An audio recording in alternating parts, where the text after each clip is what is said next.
Welcome to Veronica Live, and we are here with the famous national artist Paul Brent, but he's from the Panhandle, and he's back to join us to talk about the art walk. And I just grabbed my phone to look at the press release, Paul, and guess what? You were on my show a year ago, and it was a picture of you and me. So the romance continues over the art walk. That's great. I always enjoy being with you, Veronica. Yeah. Well, I just, I've told people about you because I just did an event with this billionaire that loves artists, and I was telling the billionaire staffer about, you know Paul Brent, and he's like, I don't know if I do. But then you pull up Paul Brent stuff on the internet, and they're like, I know Paul Brent. So, But tell us what you're up to. Sometimes people know it by the image. Okay, the Chinese keep booting me off today, and I'm still talking to Paul Brent. And I was asking you about, people know who you are once they see your stuff, and you were starting to talk about that, Paul. Yes, we have been licensing my artwork since 1988, so there's a lot in the marketplace, and we have around 90 different manufacturers who use images of mine to put on their products. So it really gives not only myself a financial boost, but it really promotes Panama City because an enormous number of the images are taken directly from our area. And so people see it in Hawaii and they say, oh, well, that's the Panama City imagery. That's the beach. That's our shells. Those are our palm trees, So it's going all the way around the world, the Caribbean, Mediterranean, just about any seaside resort. Yeah, no, we definitely see your art everywhere, and I want people to know too, because we want them to come to the Panhandle, and your studio is just absolutely gorgeous, your gallery, and it's here in Panama City on Grace Avenue. So we want to get people to come see that. But you are also always a leader in promoting other artists, and you are back again to talk about the art walk that is happening here in Panama City. So tell us what's happening. Well, this coming Thursday will be the official art walk from 4 until 8. There are 17 different galleries and shops that are featuring artists. We only have about 4 galleries and studios that feature a single artist or multiple artists here in town on a round the year basis. But for our art walk, shops team up with individual artists to show their work in the store. So it really makes an exciting time for people to walk downtown. And downtown, if you haven't been there recently, it's a really beautiful place to walk. There are trees, wide sidewalks, sidewalk cafes, places to have a drink. We now have a social district, so you can drink and walk on the street for our events. So it's really a fun place to be, and you'll see it's a place to meet your friends and have a good time. But this is our spring art walk. We have one in the spring and one in the fall. And we started up, we had 2 before the hurricane, and we started up a couple of years ago and have resumed the art walk schedule that we had before. And so I'll be at my studio just to give you a little bit about what's going on at the different places.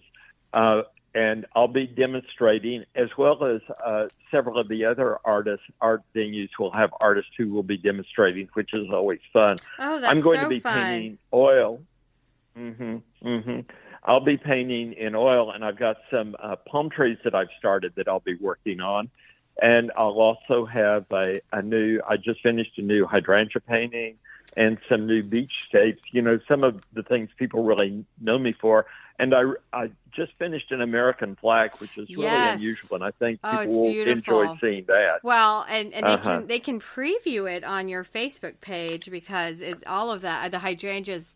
Yeah, you're going to have to check my purse. I'll be shoplifting that picture, Paul, because I grow some over here in my house. That would look so good because I already have. I've told you this before. The Paul Brent guest bathroom with the egret and 2 eagles, and one has a flag. So I have your wall, which I love because all of these animals fly around here. So why and one thing about Panama City, it's really becoming our own Wynwood. If you've been to Miami, every wall's painted with something spectacular. We are like that now, Paul, and I know you've been part of it because you have that big pelican when you enter into Panama City. One of your images is there.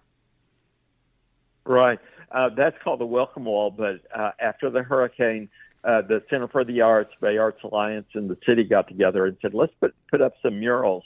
And so now there's actually a mural trail, and you can drop by the Center for the Arts, and they've got a brochure on, how to get around or visit Destination Panama City location, our visitor center downtown, and get all the location, walk around downtown and see all the different murals. But that was a lot of fun painting, being up high and painting really, really big. So it was a real good experience for me, and people enjoy it. We just had some visitors in. They were from New Jersey, and one of them was visiting her son who was in the Navy here.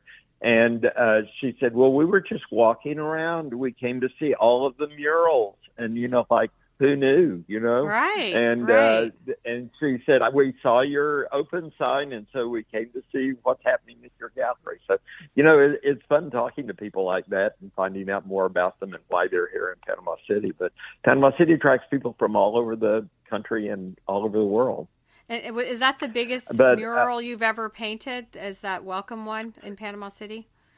Well, the biggest one I designed is the water tower, but that was painted by a professional group rather than me getting up there. Sometimes I kid people that, I climbed that Come on, ladder, Paul. and they swung me back and forth. They did it in the Sistine Chapel. No, I did not paint it, but I designed it. And so that's the biggest one, my biggest piece of artwork. But after that, the wall is it. They're so fun. It's interesting, Paul. I think replacing that stoplight with the roundabout downtown really did something down there for the walking aspect of this. And I'm just curious, is the art walk? I mean, we talked about it last year. Was it a resound? And we didn't hear about the success of it, I guess. Was it well received last year? And is it kind of growing? Yeah. Every one of our art walks is growing, and especially people like going around with the with their map and getting it stamped, and that if they get to enough places, I think we're asking for 7 stamps, and then they're eligible for a prize. So then we do a drawing the day after Art Walk and award the prizes. So people enjoy that. There's a lot of music. There are refreshments at every one of the venues. So that also adds to the Art Walk ambiance. Well, is one of the prizes the hydrangea painting? Maybe not one of those. Oh, darn it! I was gonna go run around, and put a wig on, and get a bunch of the stamps. Yeah, right. Multiple disguises. Well, why do you think? I wanted to tell you. Yeah. Go ahead. Go ahead. I was just going to tell you about some of the other exciting things that the Gallery of Art always has a large group of local artists and sometimes regional artists. And so it's always fun because it really gives you the, a big time gallery experience. And they do a really good job of during the artwork that's in there, so they always have something that's very interesting and very well done.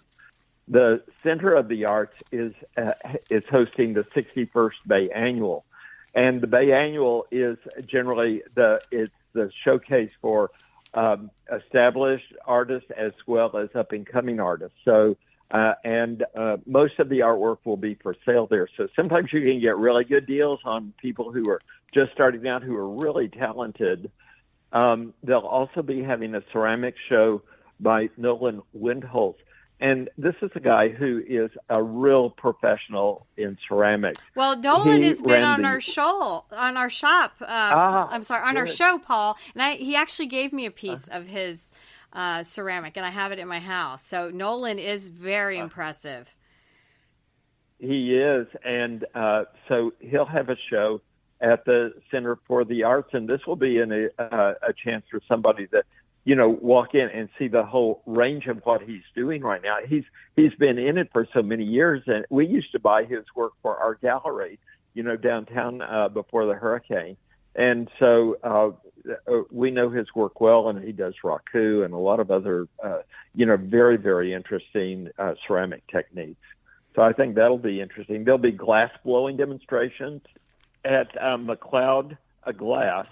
They have a studio called Panama City Hot Glass, and they will be where artists blow glass and make various objects from all the way from paperweights to large vases, and they'll be demonstrating there. You can also their prize is always a class in glass blowing, so that's always exciting for people to get, and then they're able to go in and create their own piece of blown glass.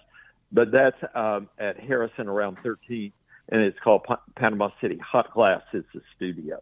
So that awesome. will be a real interesting thing for people. So Paul, are we all artists? I feel like there's one trapped in me. Please tell me. And I find it so relaxing to make art, even though I'm horrific at it. So, is there an artist in everyone? I definitely have an eye for art. I can tell you that. Well, I think there really is a resurgence or a new movement for people to get involved in art. There are all of these different places where you can go and paint your art out, and you have a glass of wine and they tell you the steps to go through, and you walk out like, hey, I painted something.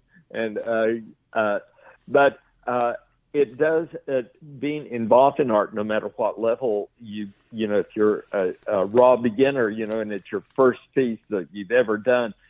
After you do it, you really have an appreciation for somebody who is at the top of their game, who's been painting for many years, who studied art, and who has really great technique.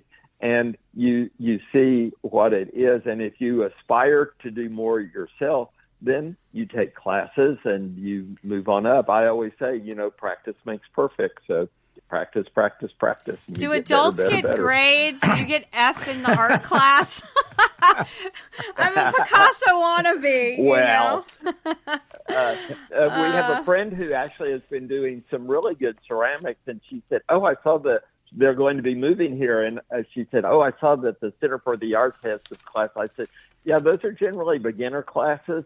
But Gulf Coast State College has a class, a ceramics class, and if you're actually pretty good, you can move on up. They have a really professional teacher there, Tammy, Marinuzzi, who really can give you pointers on how to be much better. But you do have to pay the fee, and you do have to get a grade. So I know they kick me out. I know my limitations, and I never graduated past paint by numbers. Okay. So I was gifted 2 Dolly prints and that are real, and so they hang in my house. And I love Salvador Dali because he did bronze. He did all kinds of different paint things. And I recently was at his museum down at St. Petersburg, and I love his stuff. Yeah.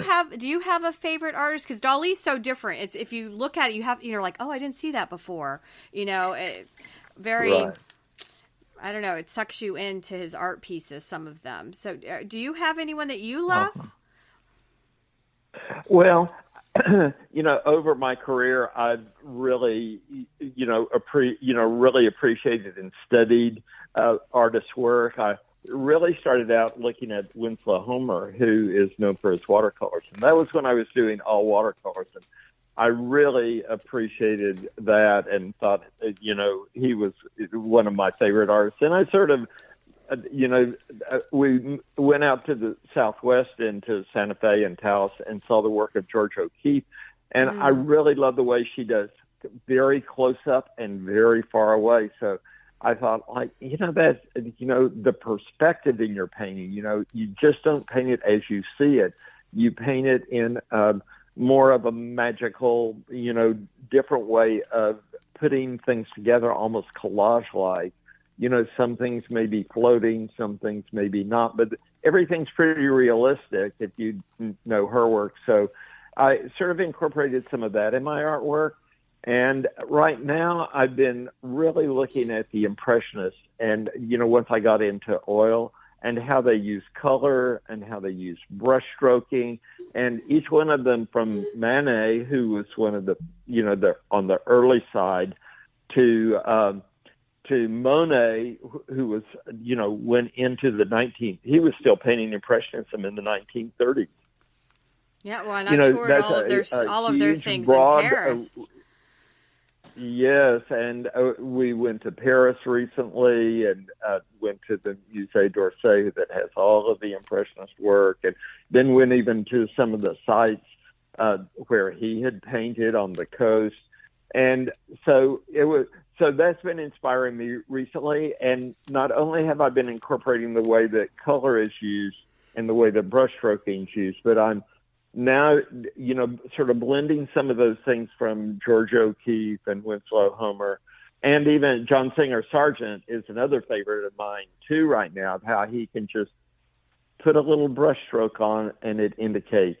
You just see silk or lace or, a face and or a reflection, and it's just this like slight little brush stroke, and that feeling of how to create an impression of something from a distance that when you get closer to it just dissolves into, just almost an abstract brushstrokey type of existence. So that's something I've been working on recently. And those are some of the artists that I've been really involved with personally and really trying to focus on their artwork, what the image is, what the technique is, and what they were really thinking, that brought them to that point. And then trying to do my own, say, don't just mimic it, create your own based on the inspiration. So your that's sort of Paul been what Brent I've been working on. Fusion. That's there. Right. Right. I was going to ask you, Paul, just a quick technical question. When you're doing that, I was talking to some musicians and one of the things that, musicians, you say, oh, is it a G flat to a B, and all this kind of stuff, the way they talk. And I was talking to them and said, do you actually think that, does your brain, I'm an engineer, okay? So that's my perspective on things. Does your brain actually sit there and put your fingers on the frets because, you want a G sharp, and they're like, no, the notes just come. And I'm just curious from an artist standpoint, when you talk about the brushstroke, is it something that you consciously think about? I want a thin line here of, this titanium white, or is it just something that just flows out of you? Well, it really depends. In watercolor, I do a pretty detailed pencil drawing, and then I'm very conscious of following that drawing. In oil painting now, I do a very loose sketch, maybe just circle sort of the geometry of it. And then I start painting in it. And then I go from very loose strokes and then I start refining it, painting around the strokes that I did, darkening some areas, putting lighter, putting highlights. The very last thing is putting highlights and darkening my shadows, to give the piece more contrast. But it's two different processes, and people who have painted, people who painted in watercolor find it pretty easy to go to oil, but people who have painted in oil find it very, very difficult to go to watercolor. Watercolor goes everywhere, Paul. There's no control. So I'm going to stick to oils, which So my other question too is, how do you come up with these ideas? Because John and I were talking off air, because we're like at 3 a.m. We're not artists, but we have these ideas, and we've got to I text myself so that I remember at 3 a.m. Where do you wake up with like an idea in your head, or you just know you're going to paint this, lovely eagle with a flag, and that's what you're going for? I mean, how do you get the inspiration to come up with this idea that you're putting on paper?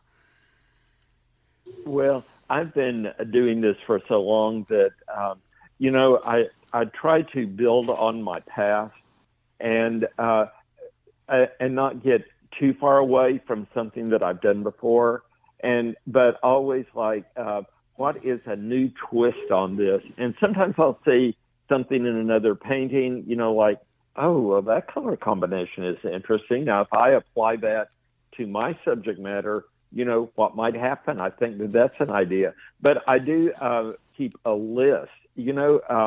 If you've seen any movies or known any writers, they generally keep a notebook.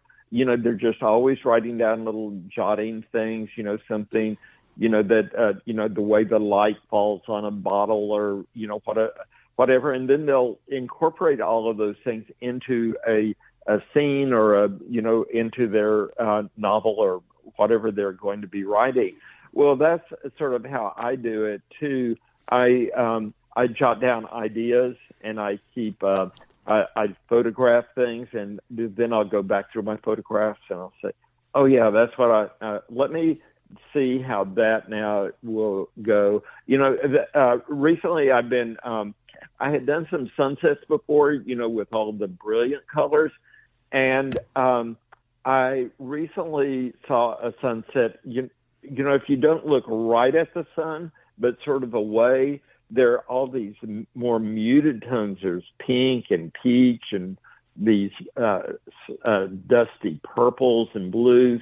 And so I decided I would go into that color range and not really do a big sunset, but almost like an off sunset, approach, and how it reflects on palm trees. Palms have very shiny surfaces to their fronds, and there's always a highlight, and using those colors in the highlights, and then putting purples and blues into the shadows. So it makes for a very interesting, very different. It's not the realistic color. If you get up close to it, it's just green and brown and a little bit of yellow. That sounds so beautiful. I'm doing more inventive color usage, and that was somewhat inspired by some of the Impressionist paintings of especially Monet, where he painted the sunset scenes of the cathedrals and the haystacks and everything. So which one in Paris is it, Manet or Monet? The one that's all the lilies that are as big. I always get confused who's who, but that museum. That's did you go Monet. in there? Okay, that was so incredible. They were huge. Yeah. So I have one more question. Yeah, it's that circular room. Right, Mm-hmm. It's so incredible. Yeah. Do you have a favorite color? Does an artist have a favorite color? Well, everybody, the funny thing, in your family, growing up in our family, everybody has their favorite color. And my wife's favorite color is purple. Our first son's favorite color was red. And my favorite color was green. And then we had our second son, and I said, well, what's your favorite color? He says, green. And then he says, you can't have green anymore. So now my favorite color is blue. Oh, that's so funny. That is my assigned favorite color. There you go. We've been talking with Paul Brent, and then tell us one more time. Art Walk is coming up this Thursday. Thursday 4 to 8. But when a lot of people, there will be people who can't make that time slot. So we're going to have our gallery open also Friday 11 to 4. And Saturday, 11 to 4. So if you want to come down Saturday, and a lot of these people will still be there, both on Friday and Saturday. So you can go take the map and go around, and it'll be a fun walk. And all of the major places will be open on Friday and Saturday also. Okay, well, always a pleasure. We've been talking with our own national treasure artist, Paul Brent, and Art Walk is this Thursday in Panama City. Thanks, Paul. We'll have you back. Okay, well, thank you so much, Veronica, and thank you, John. Thanks, Paul. And we'll be right back on Veronica Live.